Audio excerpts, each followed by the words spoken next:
I was on heavy doses of PPI for 3 whole years. I was on and off taking PPI for a solid decade. I had gut issues, acid reflux, and other stuff growing up as a teenager. But for solid 3 years, I took 40 mg omeprazole morning and evening, which equates to 80 mg. Why I even took 80 mg of PPI? Because I got Barrett's esophagus, which comes from severe acid reflux for long enough time, and then I got Barrett's, and to protect my throat I had to be on this PPI. And I bet a lot of you guys are also taking PPI, omeprazole, rasoprazole, esomeprazole, or some other things to reduce the acid. It can be H2 blockers, it can be the tums, antacids, etc. So in this video I'll go over how taking these PPI for 3 whole years almost killed me. We'll go over why it even happens. We'll go over how PPIs are not a real medicine for the reflux, the acid reflux GERD LPR. We'll take a look at some research paper that talks about the long-term side effects, and we'll also talk about the mental part of the game, because it is much more mental than the physical symptoms that fucking kill you. Because you can take this PPI for decades, you're basically subscribed to it, you are reliant on it, you depend on it, and you often take it as a band-aid on your cuts. You're not working on your real stuff. So we'll talk about all of these in this video. This is a research paper I was taking a look at. You can copy paste the PMID, which is 307665253, to take a look at it yourself. This one basically talks about a lot of the side effects. This is what I'm truly interested in. 70% of the patients.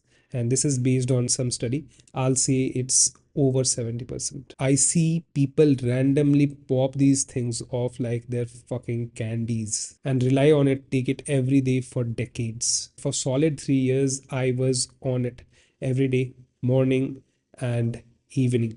So first, talk about why this thing doesn't even work for your typical reflux, typical GERD, LPR. The thing with proton pump inhibitors is they, in simple terms, reduce the acid in your stomach. They do not stop the reflux. They do not stop the acidic contents from rising back up. They do not stop it.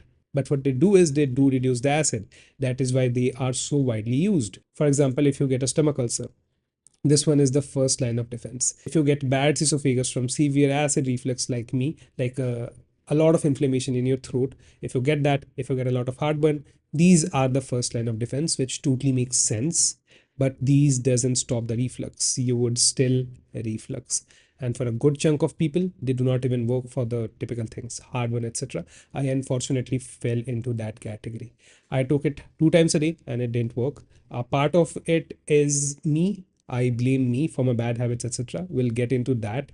But this is where we are at. Officially, 70% of people take them without any appropriate indication. A lot of doctors, I don't know why. Nowadays, I'm seeing a lot of functional doctors not pushing this much. They are much more inclined to see what are the root causes of your acid reflux, GERD, LPR, or other gut issues and try to solve it from the root. But the traditional way is you can go to any doctor and they'll just prescribe PPI as if they are being paid or being funded. I know they're not, it's like a conspiracy theory, but it definitely seems like it. Like, are you getting commissions off of prescribing me PPI? It's definitely not the case. I have heard this from my clients, but I do not believe it. All I think is they are so busy nowadays. The medical system is so fucking bad. They do not get enough time to talk to their patients. So they think, okay, you have acid reflux, take PPI. Just take PPI, come back to me after 50 days. So that's the thing. They do not have the time. I do not blame doctors, but I rather blame how bad our healthcare system is. So what I would like to talk about is what I see in my client's base and what I've seen in myself. In the long term, this causes a lot of bad stuff. Will totally depend on how genetically prone you are. Like it talks about the dementia, the chronic kidney disease and other stuff. A lot of people won't really face that. All of these will scare you off. A lot of people also talk about cancer. Even I talk about cancer a lot.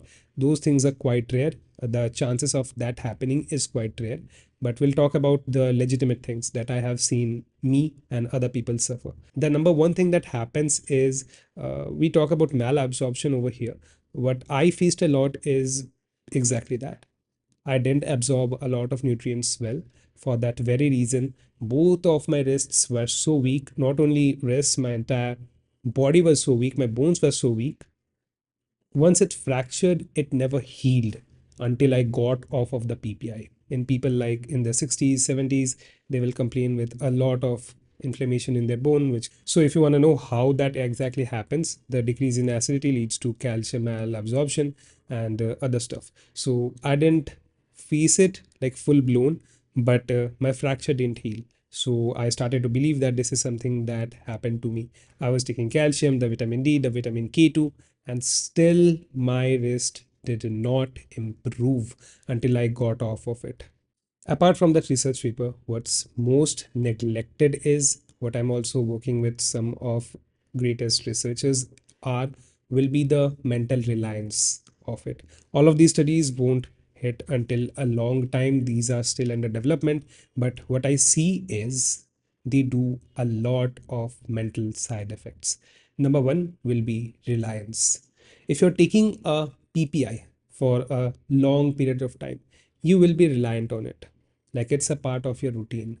Without it, you cannot survive. You try getting off of it, your brain will think, what will happen if I stop it? So, that is one part of the reliance. You will be stressed, anxious, nervous. Basically, your life will revolve around this particular thing. I've got people who moved to different countries. Now they will have problem with the prescription, so they can't get the exact PPI. Let's say they were on omeprazole. Now they can't get omeprazole in that country, and now they will just be worried. I am getting this other PPI. Will this work? Will this not work? They ask me all the time. Although I'm not a doctor, I do not help with that. But they totally fear that. They're so freaking reliant on it. And that was me. I was on this PPI for a long time. It wasn't even working for me. But all I thought was, what will happen if I stop it? Will my problems even worsen? And the answer with that is yes, it absolutely will. It's not only just a mental reliance that happens, your body is physically reliant on it. If you're taking it, if your acid is being suppressed, we have research paper on it. I'll try to put up some links, but if I forget, please forgive me. Just go Google it. You will find it. You're smart enough. I don't have to spoon feed you. Go Google it. You'll find that our body gets very used to that. If your body is used to that, you're suppressing your acid. As soon as you stop it, there will be a acid rebound that happens. So this is a much more physical thing happens. We are also very prone to getting mentally reliant on it. Now coming to the second mental thing that I have seen people deal with, and I also dealt with it. I'm no one special. I was also growing up learning about all of these, so I made the same mistake. It was about this thing is protecting me. I would think if I'm on PPI, I'm protected and I can do anything. I will eat the same bad stuff. I will still overeat. I'll still binge eat. And I'll think if I'm popping this PPI in, I'm all fine. This is why I said it at the beginning. Like for a lot of these problems, for a lot of my problems, I kind of blame myself because I had a very bad habit of binge eating, overeating, snacking all the time, which is your binge eating. And I also eat a lot of bad food, junk food, fast food, a lot of processed food, more than a normal person will ever. My entire day will be just filled with that. Even if you do little bit of indulgence in the weekends, I'll say that's still fine. We must be flexible with our diet. We must really love it. We'll go outside with friends and family to enjoy sometimes. That's okay. That's possible. But for the most time, if you're doing the same habits like me, you will probably end up in a situation like me, or you are already in a situation like me. So this is one thing that happens. People will think if they are on PPI, they are protected. You're eating all the bad stuff, and this PPI will protect you from everything. That's not the case, my friend. You will one day see the consequences. I did. I did all the bad habits. I got bad esophagus until one day when I got a very bad reflux attack. I basically thought I'm having a heart attack, I'm gonna die. And that day, luckily, I didn't die, obviously. And at that day, I thought I'm gonna change my life. I got to the root causes of my problem. Let's say my binge eating, my overeating, my emotional eating, they all came from a place of bad emotional regulation. So I worked on a lot of those things. I now help a lot of my clients with not only the diet part of this entire journey, but also the lifestyle part of this journey. So if you're interested, you can go ahead and book a call using the link in the description, and make sure to watch the entire video that I've linked alongside of it that explains how my coaching, my program, everything else works. You can also take a look at the free reflux recovery project. You will also find that in the link in the description, and you'll also find some paid courses, other resources. Do check it out. Now coming to the third mental thing that taking this PPI for long enough period of time does. It numbs your pain like alcohol does. I work with a lot of busy professionals. They will just work hard the entire day, the entire week, and on weekends they will need or feel like, come on, I deserve a break. I deserve some relax. I deserve to take my stress off. And a lot of people will rely on alcohol. But over here, people will rely on PPI. They numb your pain. Let's say you are dealing with the heartburn. You take the PPI, there are chances it will work. You are dealing with heartburn, you take the Tums, you take the antacid, it will again work. Now what it is doing is it is numbing your pain, preventing you from working on the real root causes. Why you had the heartburn in the first place? Why are you feeling the burn in your stomach? Why are you feeling the burn in your throat? You'll have to get to the root causes of it. And if you take PPI for long enough period of time, you're basically subscribed to all of these for life. If you go Google up quickly, one of the biggest pharma companies, what do they sell? They sell PPI. These are their number one revenue sources. So you see how we are all caged up into taking all of these, and it's completely normal. All of these kind of help us, but we fall into this trap of taking it for long enough period of time, and it's not the doctor's fault. They're not there to give you a hand and pull you out of it.